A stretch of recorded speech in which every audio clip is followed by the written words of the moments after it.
Okay, welcome everybody. Thank you for joining and thank you for your patience. We're really looking forward to have you here today for our ecoDynamics Hydroseeding and Hydromulching event. I'd just like to begin with an acknowledgement of country, and by acknowledging that I'm hosting this event today from the traditional lands of the Kaurna people. We acknowledge and respect Aboriginal and Torres Strait Islander people of Australia as the traditional custodians of our lands, waters and seas. We recognise their ability to care for country and their deep spiritual connection with country. We honour elders past and present whose knowledge and wisdom ensure the continuation of Aboriginal and Torres Strait Islander cultures.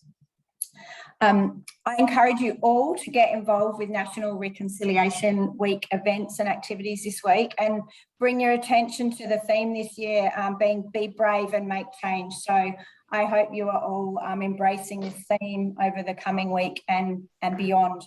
For those of you who don't know me, my name is Sally Bolton and I'm the State Manager for South Australia, and we welcome so many of our members today from Victoria and South Australia.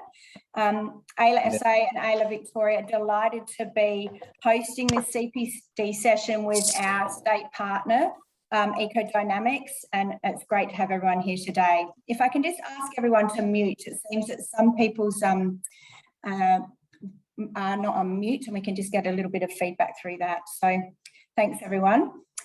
ecoDynamics has developed a number of hydromulching and hydroseeding spray-on technologies specifically for revegetation, erosion and sediment control and dust suppression. We're very much looking forward to hearing about these technologies during today's session.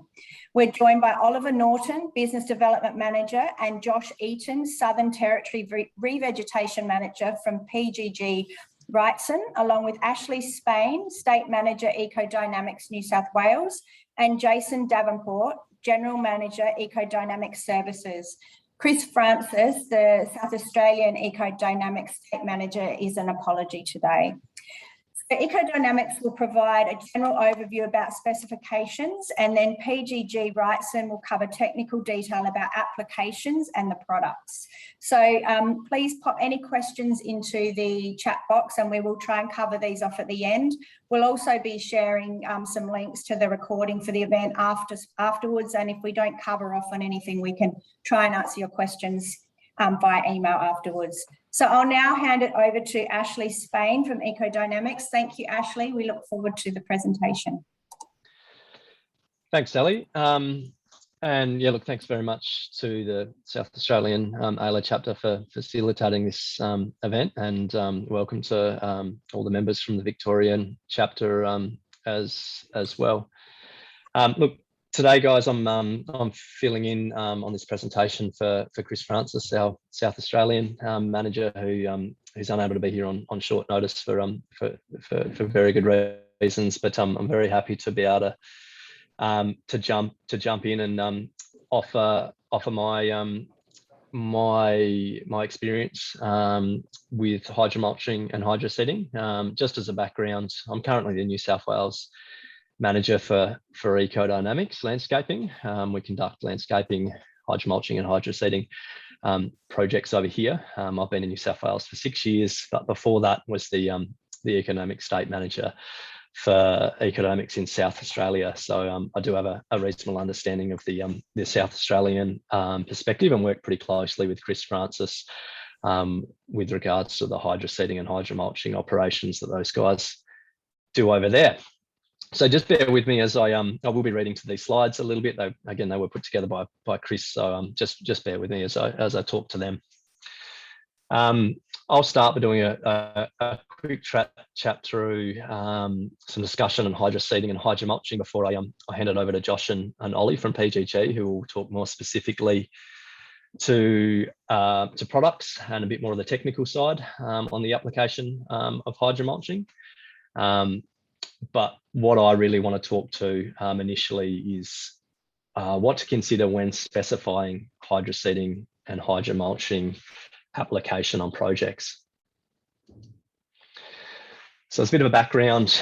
We're a landscaping company that competes for hydroseeding and hydromulching work, among many others. And some of the points that that come up regularly on projects, not only in South Australia, New South Wales, but specifically in SA at the moment, is whether the playing field is level at the moment. And by that, are clients comparing apples with apples? And also, can we achieve what the clients are asking for? And if not, why? And this really all boils down to one of the key drivers, which is the specifications for hydromulching and hydroseeding. So the information we're presenting comes with the objective of ensuring that we're achieving the best landscape outcome on your projects with direct reference to hydroseeding and hydromulching. To do this, we obviously need to be ensuring we're specifying the appropriate products and the best practice application. And this is achieved, of course, by making sure the appropriate specs in place. And as a result of that, we ensure that all contractors are competing on the same playing field, and not creating a situation where it's which contractor is willing to take the greatest risks on interpretation of spec or lack of spec. So some key considerations to better specify hydroseeding. We're here to provide guidance on design, not design itself. We're here to provide ideas, not necessarily answers. Here to help designers be more specific with their specifications, because it's something that we're seeing on projects in South Australia with very generic specifications floating around at the moment. And again, to level the playing field so that contractors are competing on the same parameters. And like I mentioned before, the objective is essentially to improve the landscape performance and outcome for our clients. So specifications, are they specific? Shown below is an excerpt from DIT master spec from in South Australia. Just wanted to run through that quickly. It refers to hydroseeding mixture, and it's a really good example of where we've got some information from the specification that really isn't essentially specific and is open to a very high level of interpretation, and because of that can lead to some poor choices and potentially some poorer outcomes. So for example, it says here, the mixture shall be prepared by mixing this mulch, seed, fertilizer, pigment, water, and tackifying agents in the proportions in the drawings or in the design report. All ingredients shall be thoroughly mixed to form a homogeneous slurry. So the issue that we're regularly finding is there might not be detail specified in the drawings to begin with. So we've got a spec that's handballing things to the drawings, and the drawings may be very generic, and there may not even be a design report that comes along with it. And when it refers here to different products within the mix, there's a lack of detail with regard to application rates of these products and more specifics to do with them as well. On the second 0.6.2, the mulch shall be a paper water mixture containing no growth inhibiting substances and shall be manufactured in such a manner that when thoroughly mixed with seed and fertilizer in the specified proportions, it forms a homogeneous slurry capable of being sprayed through a handheld nozzle. The mix shall contain a green biodegradable non-toxic pigment. So in general, there's nothing too much wrong with this, other than, I guess, it is referring here to a paper water mix, and in the current age of hydromulching, there's a multitude of other products that are just as effective, if not more effective, than paper water mixes. The rest of the paragraph is generally okay, but once again, we're finding that it really lacks any specific detail regarding application rates. So to go into this a little bit more, presented here is a couple of generic examples that we've taken from a couple of projects, call them Project A and Project B. And this might be the level of detail that we're pretty used to seeing on projects, whether it's in the specification or on the drawings themselves. So Project A, it's not too uncommon that we might see a legend that just simply refers to hydromulch with a sterile rye seed mix. and we might not get any other information further than that to go by. So a landscaping contractor could read that and interpret that in many different ways as to what that means. And another example there, Project B, point C really is the only reference to hydromulching we would have received on that project, where it says hydromulching to provide temporary soil protection shall be undertaken upon completion of the earthworks. Once again, it refers to hydromulching, but no specific detail underneath that. No specific detail on the products, no specific detail on the application rates of the products, no specific detail potentially on the seed mixes that might go into it. And so what can that lead to? And that's really what we want to talk about today. So just a quick overview. I'm going to provide a quick ecoDynamics top 3 of considerations we want people to be looking at when developing specifications. And following that, PGG will provide their 5 fundamentals, which will be getting more specific on the products that are applied. So ecoDynamics top 3, and this comes from our experience, I guess, delivering a range of different revegetation infrastructure commercial projects throughout 3 states of the country. And first of all, we want to make sure that the right product is being specified. Is it hydroseed? Is it hydromulch? There's a difference between the two. They're often used interchangeably, differently between each state. That needs to be clear. The right seed, whether it's native or exotic, a mixture of the two, making sure that the right seeds are specified at the right application rates. And then, of course, the right outcome. And this, we're really talking as well about the maintenance and the client's expectation once that green slurry has hit the ground and what happens afterwards. Because that's really that can be just as important as what happens beforehand. So the right product. Do you want hydroseeding or hydromulch with seed?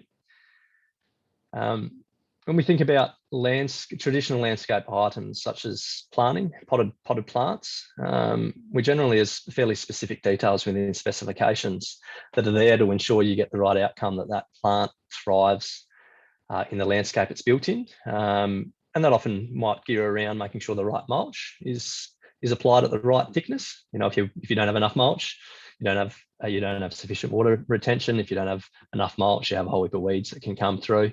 If you don't have the right actual type of mulch, it might not actually be performing the function that you want it to. And that analogy really is similar for hydromulching as well. Whilst we're not looking for a 100 mil layer of mulch when it comes to hydromulching, that's not the way that it works. It's still important that the specifics of the mulch that goes down in that hydromulch slurry are specific. Otherwise, essentially, you'll be setting yourself up for failure. And the seeds that they require, they require the right products, just as a potted plant requires the right products when it goes into the ground. So that's where choosing the right product is extremely important. So what's missing in the example specs that we provided above? Well, the product is mostly covered. It might talk about, I think we'd referred to paper before. It talked about hydromulch, which could be wood fibre. Not much detail on tackifiers or fertilizers. And that's really, really important because, there's a multitude of different products in the market today. And which one you choose and choosing the right one will really influence the overall result. The product chemistry and physical composition of all the products has changed very quickly over the last decade, and it can dictate the longevity of the product that hits the ground. And the right product needs to be applied to the right slopes and consideration along those lines. I'll leave that for PGG to go into more detail afterwards. And the big one, as I've talked about before, is the application rates, which is generally should be presented in the metrics of a kg per hectare. So essentially, how thick is your hydromulch? And will it do what the mulch is supposed to? So the application rate of your mulch will determine the moisture retention around that seed. How much moisture is held around that seed and for how long which obviously is extremely important for germination and establishment of seed, particularly within those first couple of weeks. The application rate, the kgs per hectare, will impact the functional longevity. So how long that material remains on the ground for, which will dictate how protected your seed is, how long your hydromulch can withstand erosion and water flow, and essentially how well your seeds and your hydromulch is going to last for. So that's the big one that we're really missing out on in specifications that we're seeing in SA projects a lot at the moment. Next one, native seed. This is a big one for ecoDynamics, and one that we put a lot of emphasis on. We're constantly critiquing seed mixes to make sure they're suitable and fit for purpose. So cost-effective native seeding certainly relies on species that are cost-effective and available in suitable bulk volumes. The seed price per native seed fluctuates significantly depending on the species. From 40, 50 bucks a kilo up to $1,000 a kilo. The seed species really needs to be dictated. If you allow it to be open for interpretation, it could be very easy that you could get contractors that'll choose a very limited number of species and potentially often a whole heap of really, really cheap species to get their best cost bid across, and that could drive a poor outcome when you want to achieve a landscape outcome that has potentially a diversity of species performing a diversity of landscape functions. And it must be kept in consideration that native seed species are not necessarily always available in bulk volumes straight off the shelf. So you see, the native seed species also need to be able to germinate reasonably quickly and relatively evenly as well. As we know, as a company that germinates lots of seeds in nurseries for potted plants, some seed species are very, very difficult to get to germinate and might not be appropriate in a hydromulching mix where you whack it in a slurry and chuck it out in the ground. The seeds might not get the treatment that's required to really get them up and going. And like I mentioned before, your seeds need to perform a function in the landscape, whether it's biodiversity, general amenity, general ground coverage to outcompete weeds, to reduce ongoing landscape maintenance, those sorts of considerations. And they definitely need to be easy to maintain at scale as well. So if I went into a little bit more of a brief summary on native seed, we break it down into very, very rough groups of grasses, herbs and forbs, shrubs and trees. And the table that you can see here gives a basic summary of, I guess, the availability costs, some notes on establishment, their function and maintenance consideration. So native grasses, for example, generally relatively easy to get your hands on, lower cost comparative to other native species, generally quick and reliable to establish, certainly not as quick and reliable as exotic grasses, but quicker relative to shrubs and trees. Good broad acre cover, but your maintenance consideration is that you must slash and control broadleaf weeds within these native grass areas. Herbs and forbs we see come up, and some of them are just extremely hard to get our hands on and often not available at all, very, very expensive. So it suddenly drastically increases the dollar per square metre of your landscape hydromulch you're looking to undertake. And as far as the maintenance goes, it can involve some detailed expert attention for many years to come, and that really needs to be considered by specifiers.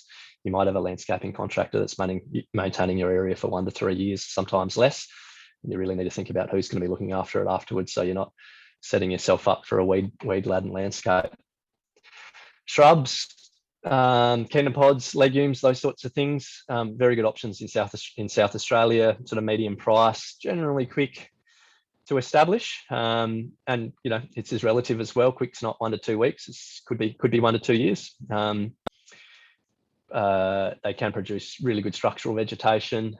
Maintenance, mid-range sort of input, can undertake simple spot spraying around them, or alternatively put up with the weeds for 3 years until your shrubs established, and remove those niches, and then suddenly your maintenance input in the longer term reduce significantly.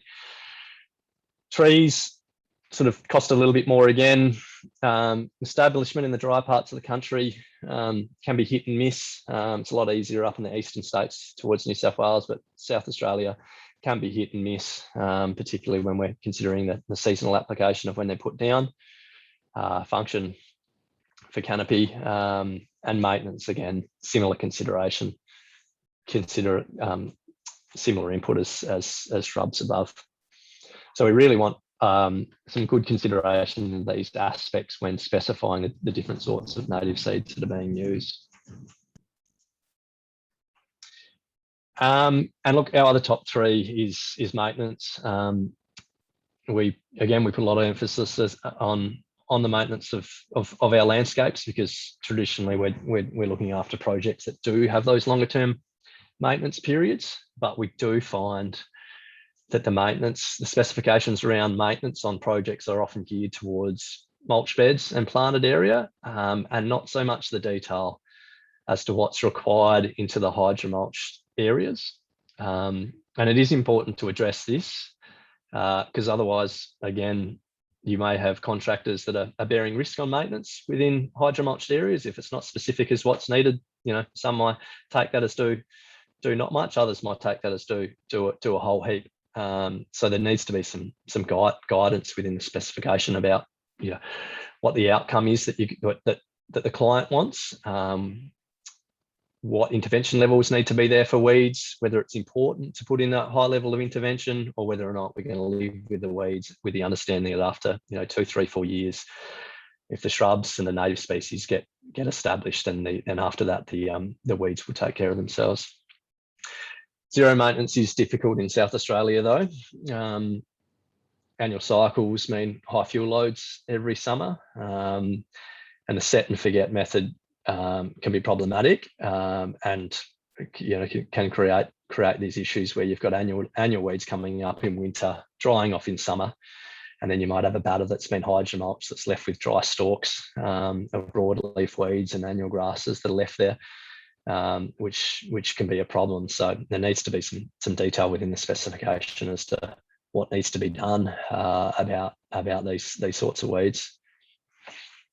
So I think, like I hit on before about the table, the lowest maintenance options by seed type are generally exotic or native grasses, because we can come in, mow them as a form of weed control, potentially selectively broadleaf spray weeds out depending on the species that you've got in there, and then the next type of species that provide a generally medium maintenance input would be your low shrub species dominated by salt bushes, which work well in South Australia, as we've seen, and accept 2 to 3 years of maintenance, or 2 to 3 years of weeds. That's the reality of the outcome. So look, the final considerations for landscape construction, I guess at the end of PGG presentation, we're happy to open it up for questions and answers, but I guess a few questions we just wanted to throw out there and put in the minds of specifiers and landscape architects and our clients is, how are your specs going to be on how are they going to be enforced on the projects if there are none? Seed and product rates per tank, per hectare or per tank. We need to ensure that there's application rates going into specifications, avoiding contractors making their assumptions and then going in with application rates that maybe are not adequate and not sufficient to achieve the landscaping outcome. removing the opportunity for contractors to make those assumptions and bear risk. So you're not creating the situation where it's about which landscaping contractor is willing to take the greatest risk on interpretation, because that'll ultimately drive poor outcomes. And also something to think about is, how do you quantify when your job is done? When does a contractor receive practical completion or final completion? Or do you? Thinking within your specifications about things like germination rates, stem rates per square metre. Is that something that needs to be written in? If it does, particular consideration to the species that are going into those mixes, and understanding that some things will germinate quickly, some things may take 2 to 3 years to germinate, and you might not be able to have a generic specification that says along the lines of after 8 weeks we need 85% coverage. You know, that's not achievable with most native species. Definitely achievable with exotic grasslands and things like that. So the nuances that need to be considered when putting these specifications together with regard to the seed types that go into it. So that'll be it for me for the moment, guys. I'll leave it at that. I'm sure there's plenty of other things that I've missed, but we can get to it in the question and answers at the end. But from here, I'll jump off. I'll stop sharing my screen, and I'll hand it over to the guys from PGG. And just as background of that, PGG are one of the trusted suppliers for ecoDynamics. One of a number that we get products from for using in hydromulching operations. But certainly guys that know what they're talking about when it comes to the technical side of the products that are used in the country and abroad at the moment. So over to you, Josh and Ollie.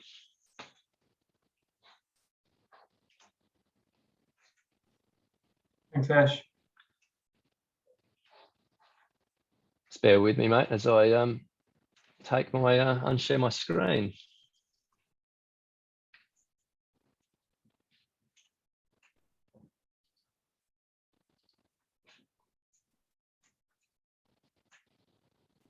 Yep.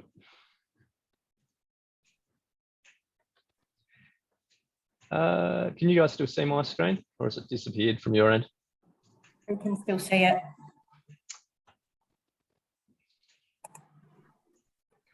Stop share. That's the one I'm looking for.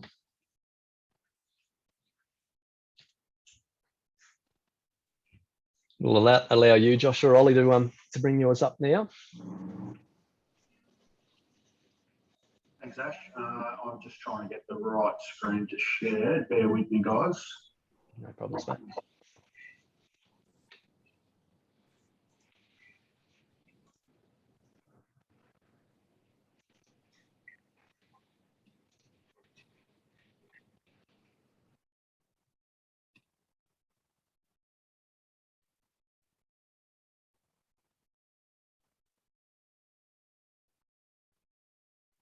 Okay, can you guys see that?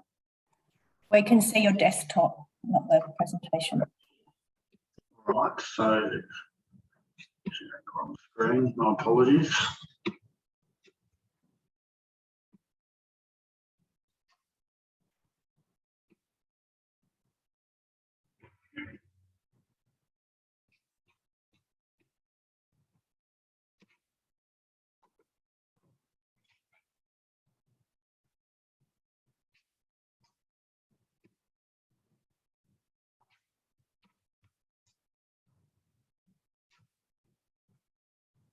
Sorry, I'm just having a bit of a technical issue here. It's not sharing for some reason.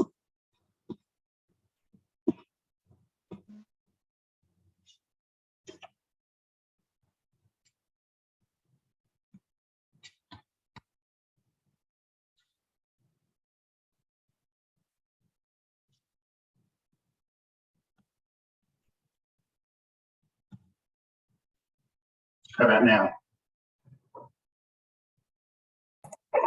Yep, that's working. Yep, got the 5 fundamentals up? Yep. Excellent. Okay, so thanks very much for having us today, guys. My name's Josh. I'm the Southern Territory Manager for PGG Wrightson and Duraveg. I suppose a little bit of background. So PGG Wrightson is predominantly a seed company.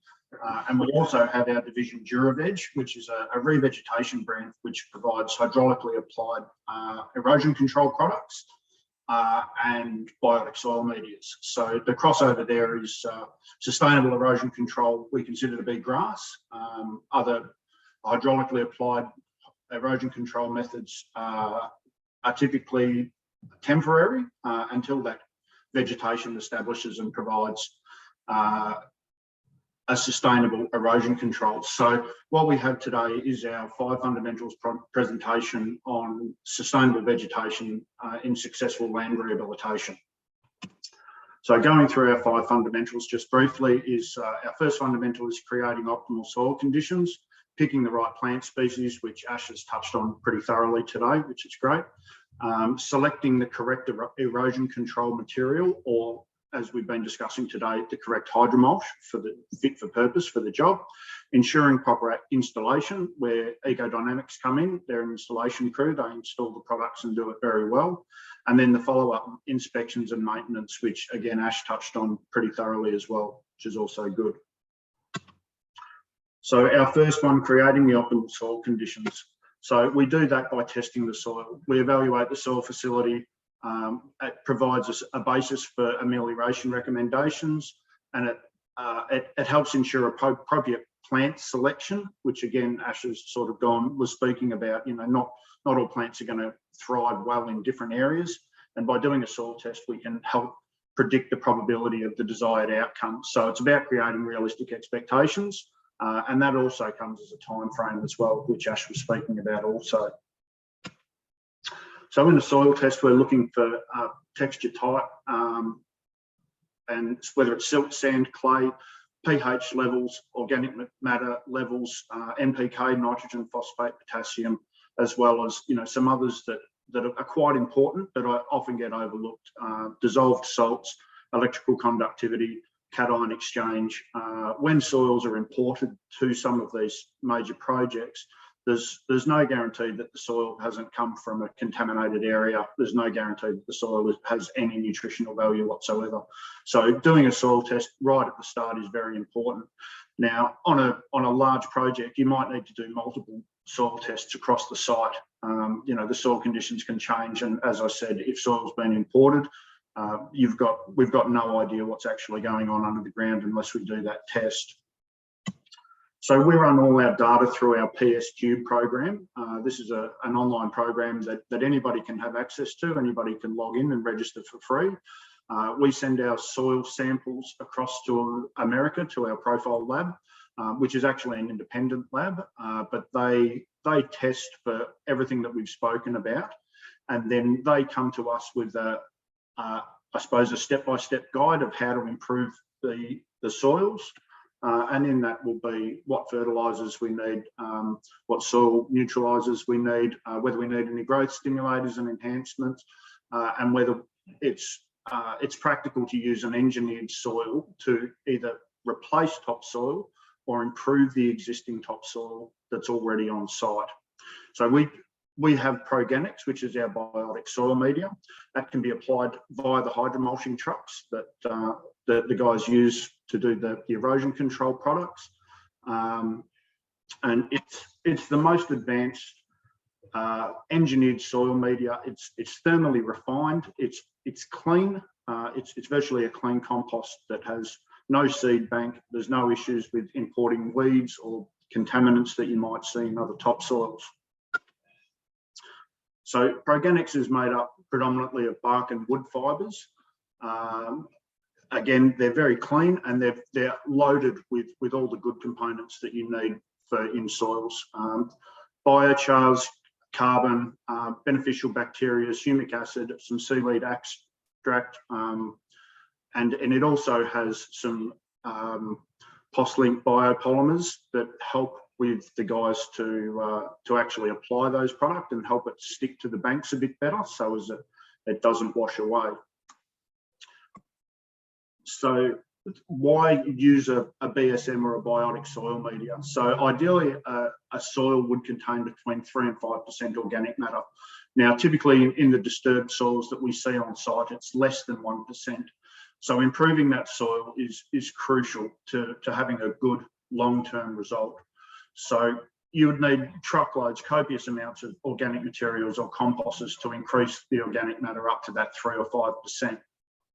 So by using a Progenex, which is a highly loaded product of all the good products that you need, becomes very efficient, very cost effective, and quite easy. You need one truck can supply everything that you would need: tip trucks, bobcats, guys on rakes, all of that involved to just apply a very clean product very quickly.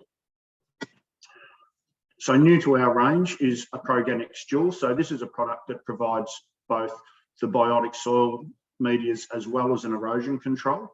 It does have its limitations. The soil needs to be above 2% organic material for this product to be effective.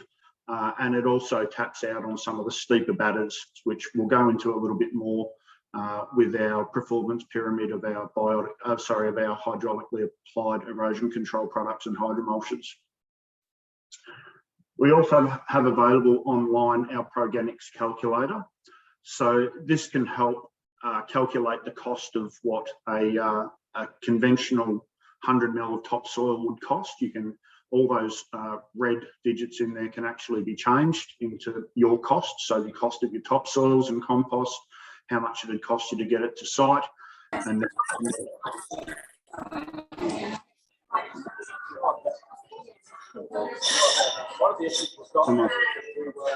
someone please mute themselves? I'll try and find it.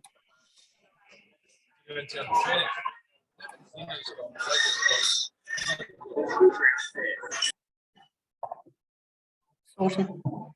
So as we can see at the bottom there, the cost savings per hectare can be quite substantial, but that needs to be tailored to each individual job to actually get the benefits of those cost savings for each particular site. So the fundamental to picking the right plant species, like I said, Ash touched on this pretty thoroughly. As a seed company, we can help with that. I saw a question before about warm and cool season grasses, whether that should be considered, and absolutely. So, taking into consideration where the project is, the soil characteristics, when will the installation occur, so the seasonality of it. And that's the beauty of some of the erosion control products, providing protection for up to 18 months in some cases. They do have the ability to hold those warm season cultivars in place for longer. So it could hold a warm season seed in place over winter. And then as summer comes along and it starts to warm up, those plants will start to germinate and develop. The desired plant materials was a lot about what Ash was speaking about, the native introduced drought tolerant plantable warm cool season. All those things are extremely important. And it's about creating those realistic expectations of what you're going to expect from your project. If you're sowing a warm season plant in winter, don't expect to see anything until the summer period comes around, which is fine. We can do that, but we need to account for that right at the start. So again, a little bit more about the intended applications, the site characteristics, and the maintenance activities, which again Ash has touched on pretty thoroughly, so we won't spend too much time on that one. So selecting the right erosion control material. So this is the products where Ash has been referring to them as hydromulch, hydroseed or hydromulch. So an erosion control product we consider to be a hydromulch, and this is our performance pyramid here of what we would expect to see on sites typically. So down the bottom we've got straw and hydraulic mulches, and when we see these specifications like Ash was talking about earlier, that's pretty typically what gets used, and it can be used on projects and batter faces right up to where we would typically require reinforced vegetation. And it's obviously proactive to do that. We're not not proactive. It doesn't work, sorry, is what I'm trying to say. So if we've got a steep batter and we're putting a very thin amount of a very poor quality hydromulch on there, it's not going to withstand the test of time, and it's not going to provide the expectations that we want it to provide. So as that pyramid goes up, we've got a wood with tackifier, we have a bonded fibre matrix or a BFM, we go up to a high performance flexible growth medium, and then at a point that flexible growth medium will tap out and we need to go to green armour systems, which is, I've actually had some conversations in South Australia these last couple of days while I've been travelling around, and that green armour system has become a pretty hot topic. So there's a lot of areas that have extreme water flows that, you know, we need to actually look at something more than just a hydraulically applied mulch. Yeah, so that's the turf reinforcement mats there. So our profile products and our DuraVeg fibre matrix falls sort of into the bottom category of the Pro Matrix or the BFMs, apologies, and the wood with tackifier.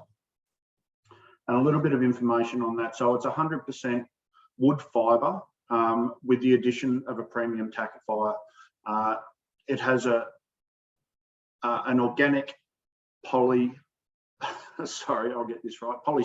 tackifier, and it provides us a superior erosion control performance compared to some of the others that are out on the market. It's all in one packaging and it's all thermally refined. It's been tested in Australia under Australian conditions and it exceeds the Australian BFM requirements. As you can see down the bottom, a thermally refined product is much finer and creates a stronger fibre matrix on the ground than what an atmospherically refined wood fibre would. So moving up on the scale, we go to Pro Matrix, which is an EFM, an engineered fibre matrix. So that gives us a 95% erosion control effectiveness. So a C factor of 0.5. A C factor is similar to a golf score. So the lower the number, the better the product. So a 0.05 is quite good. And that gives you, like we've said, 95% erosion control effectiveness for up to 12 months, which is pretty phenomenal, really. It also has a 1400% water holding ability. So any water that falls onto that site is used, it's not wasted, it will run off in excessive amounts. The product will stay in place and it will absorb 1400% of its weight in water. And it's obviously 100% non-toxic and biodegradable with a 12-month functional longevity. Moving up the chart, we go to Flex Terra, or our FGM, flexible growth medium.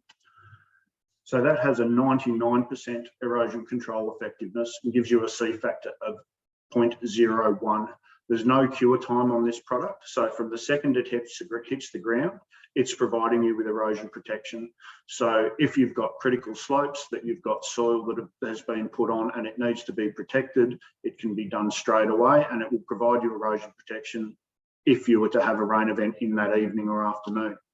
A much higher water holding capacity, up to 1700%, and 800% growth improvement factor, and those all important numbers, 18 months, up to 18 months of functional longevity.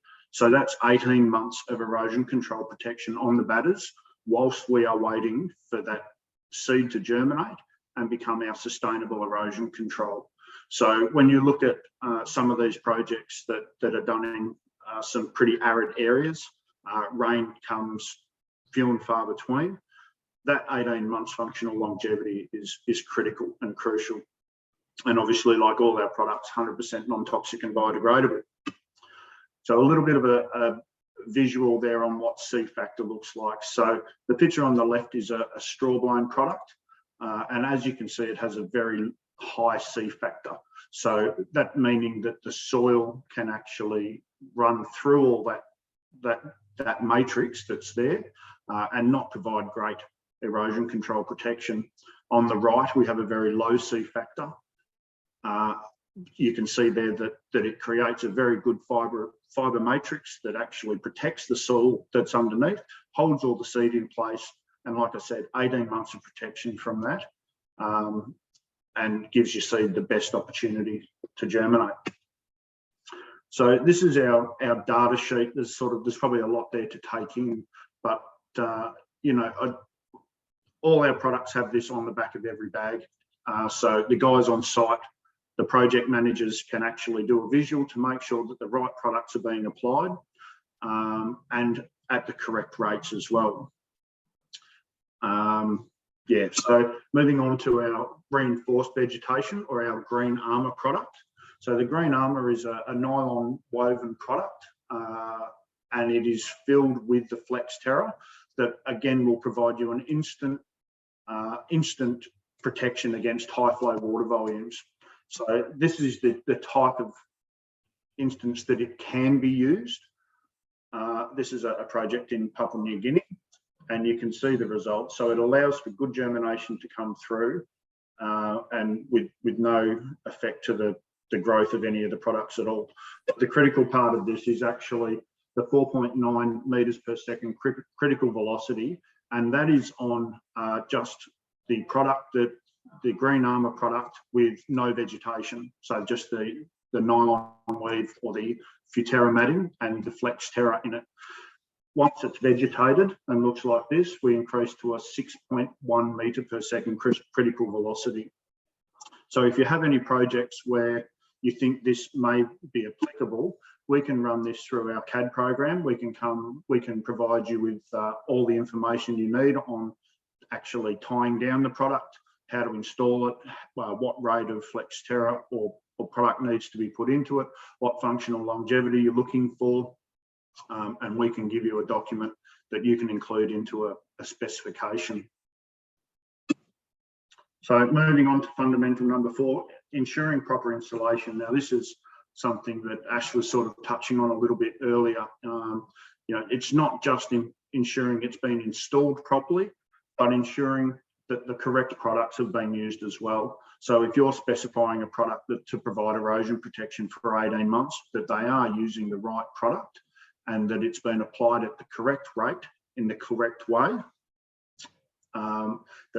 There's tools and calculators and guides to help people, both contractors installing it and I suppose project managers or supervisors, to have a visual to see what a certain amount of mulch on the ground should look like, how many bales they should be using on site to create the correct coverage, and then some visuals like this, so you can see what different rates on the ground look like.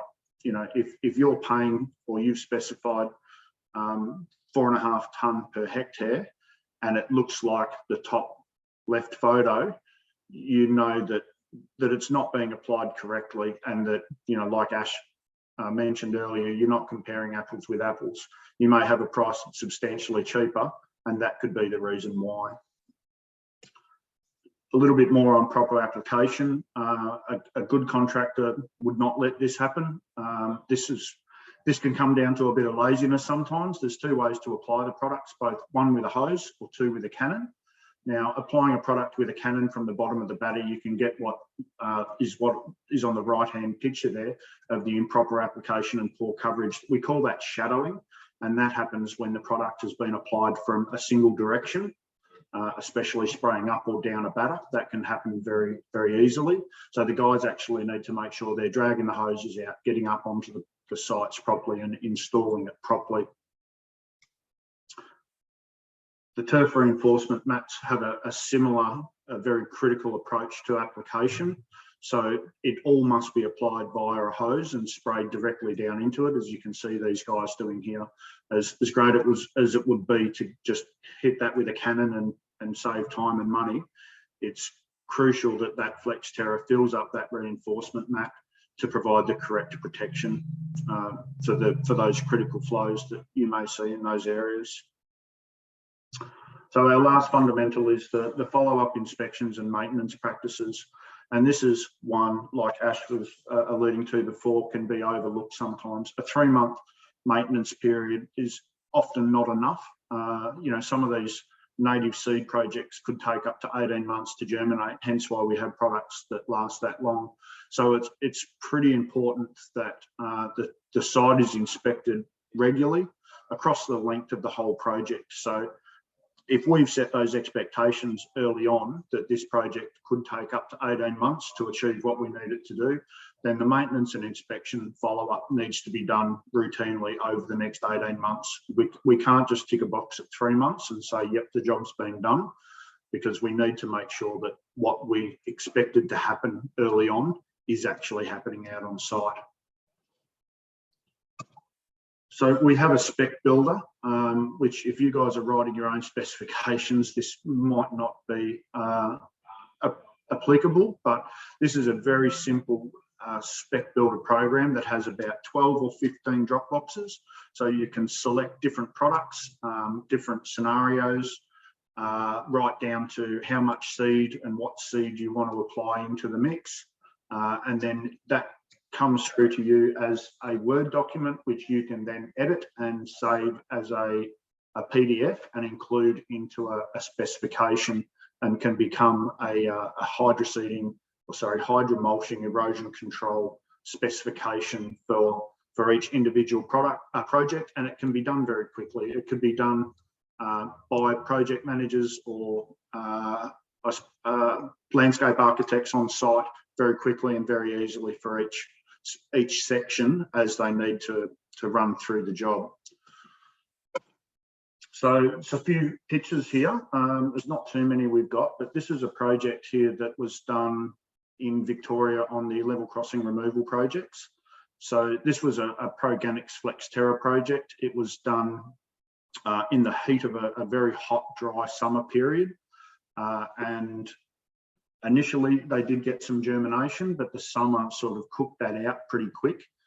And it looked like it was going to be pretty hard task to get it to come through. Although, because we used the Flex Terra and we had that product on the ground for the 18 months, just under 2 years later, this is what the project looked like. So in the initial stages, we survived through a very hot summer and dry winter. But as the rain actually came, we created quite a successful project as a result. This project here was a mine site in the Hunter Valley. As you can see up in the top corner of that project, there's some areas there that were done in more a traditional form. So the areas closest to us, they used Progenex in combination with the soil testing and the amelioration requirements that needed to go in. And then the whole site was covered with Flex Terra. So I think it was 18 months or maybe 2 years later, we revisited the site, and as you can see, the difference is quite extraordinary. We were told by the project owner that area over on the far side didn't actually comply with their expectations. The grass and vegetation was quite sporadic, whereas the areas where they used the Progenex had been quite successful, and it had come up quite well, and they were very happy with the result there. So it just goes to show the importance of really looking at what that soil is doing, what it needs, and then leaving it to do its thing over time. So that's pretty much us, guys. Thanks very much for taking the time to listen. I suppose we're opened up now to some questions. Thank you so much for those presentations. That was great. We have a few questions. I'm conscious it's almost 1 o'clock, so we'll cover a couple of them, and then we can answer them offline after the event if we don't have chat time. So actually, there were some there that you said you could cover off on. One was, should we consider seasonality with grass species, warm season and cool season grasses? And then another one that followed on from that discussion in general around time of year would be fantastic. Yeah, for sure. Yeah, that's a really, really good question. And you should definitely be considering seasonality. Some projects will offer you the benefit of considering seasonality and when you put things down. Other projects will be time critical, particularly major infrastructure projects where you're very much restrained as to when you can access or when you can get into some areas. Or there might also be considerations with regard to erosion control, sediment control, where you really just need to get in and get some cover on soil, so you're not ending up with dirt in rivers, creeks, or dust issues. So there's sometimes some restraints around it. In a perfect world in South Australia, we know around about the April-May period is excellent for cool season grass establishment.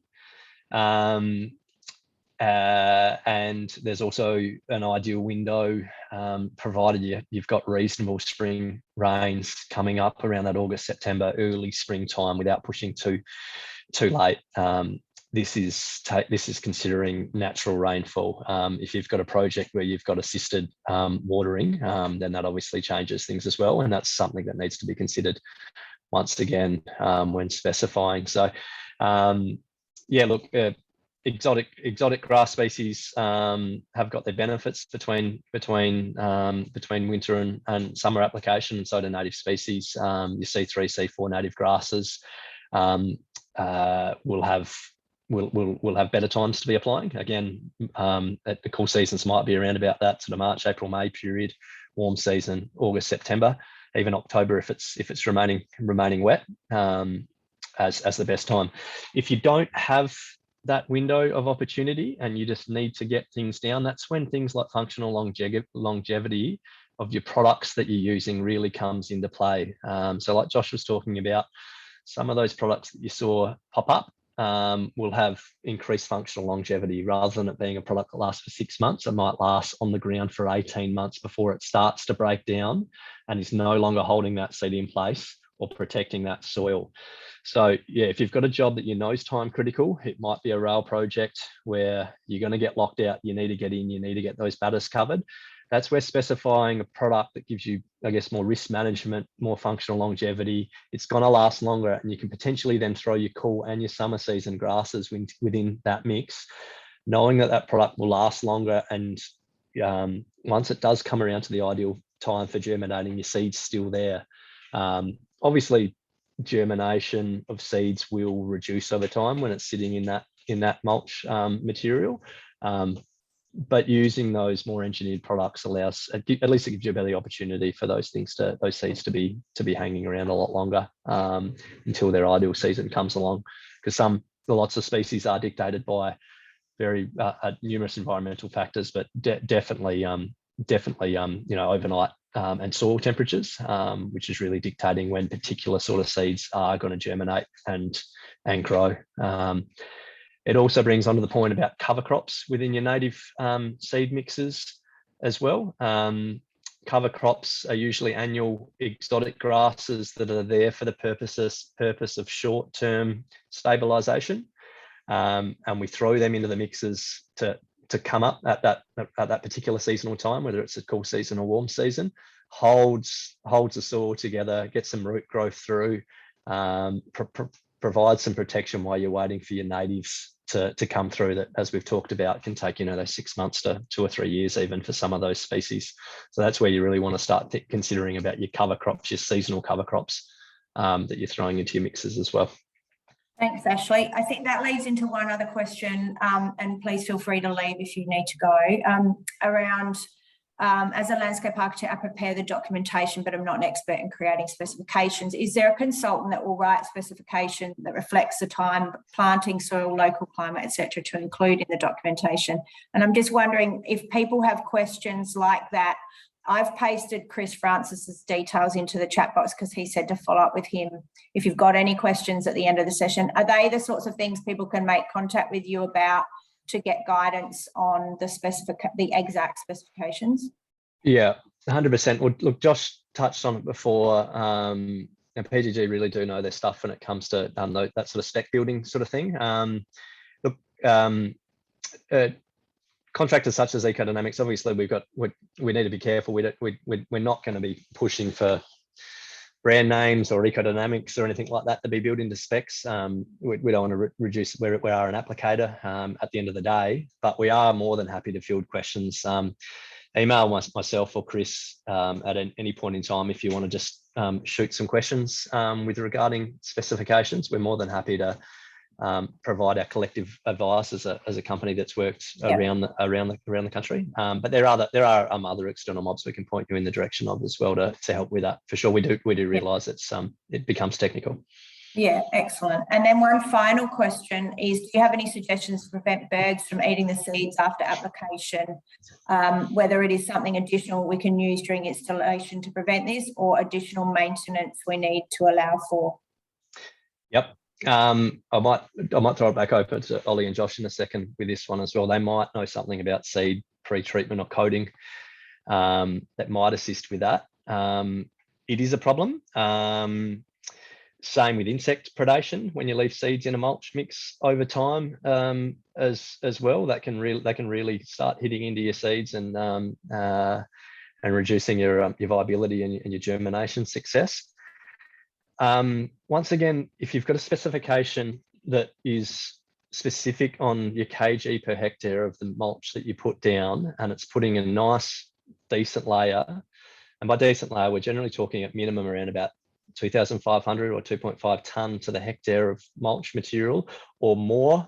If you're talking steeper slopes and things like that, at least that's going to provide, put your seed down at a reasonable depth without being too deep that it won't germinate, so that it's not just sitting on the surface where birds can easily see it and start picking at it, because once they go, they're all over it.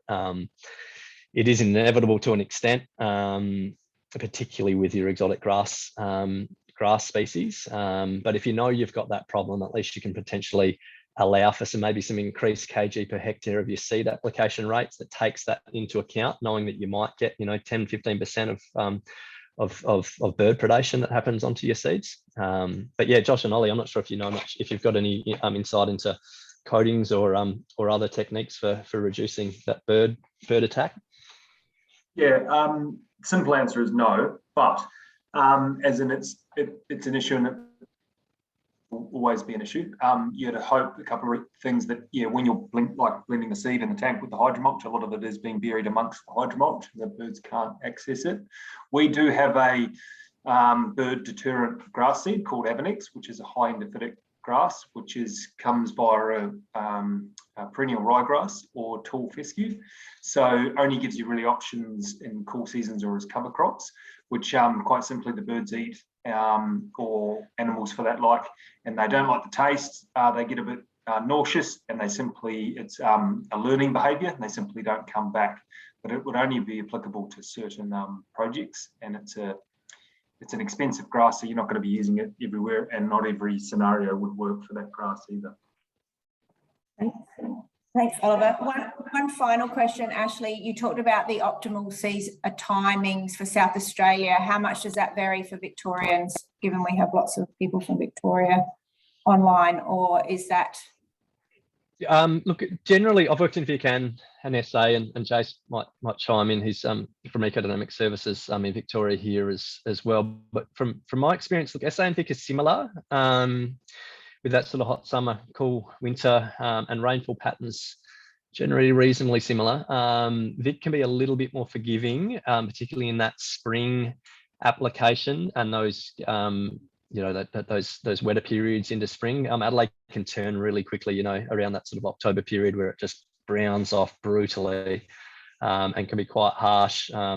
I know some of my colleagues in Vic have a bit more of a buffer when it comes to it, but relatively similar. SA and Vic are certainly a lot more similar than say New South Wales and Queensland, where we've got the benefit of much more balanced seasonal rainfall all year round. And up here, I can be any month of the year, I can really be putting seed down, and that seasonal consideration is less important. So yeah, relatively similar. Jace, any particular thoughts on that? Oh, look, I think you summarised it well, mate. It's obviously the climate at the moment is in all sorts of a messy situation, which you've almost got to be kept up to speed with what the forecasters are telling us for the ensuing period ahead to get some level of certainty. But generally speaking, Victoria does have some slightly longer periods there as compared with SA. And obviously that can be offset from a moisture perspective if we know we've got some supplementary water there on site, which will help us get through some of these difficult moments. Thank you so much. I think that's probably all the questions covered. So with that, we might wrap it up. It's 1:08. So thank you so much to PGG Wrightson and ecoDynamics for the presentation today. It's been a great session and lots of technical advice, so we really appreciate your time. And thanks everyone for joining, and I'll be in touch via email in the next week with the recording and your formal CPD assessment forms. So thank you. Our pleasure. Thanks very much for having us. We appreciate your time. Yeah, thanks everybody. Thanks, Sally.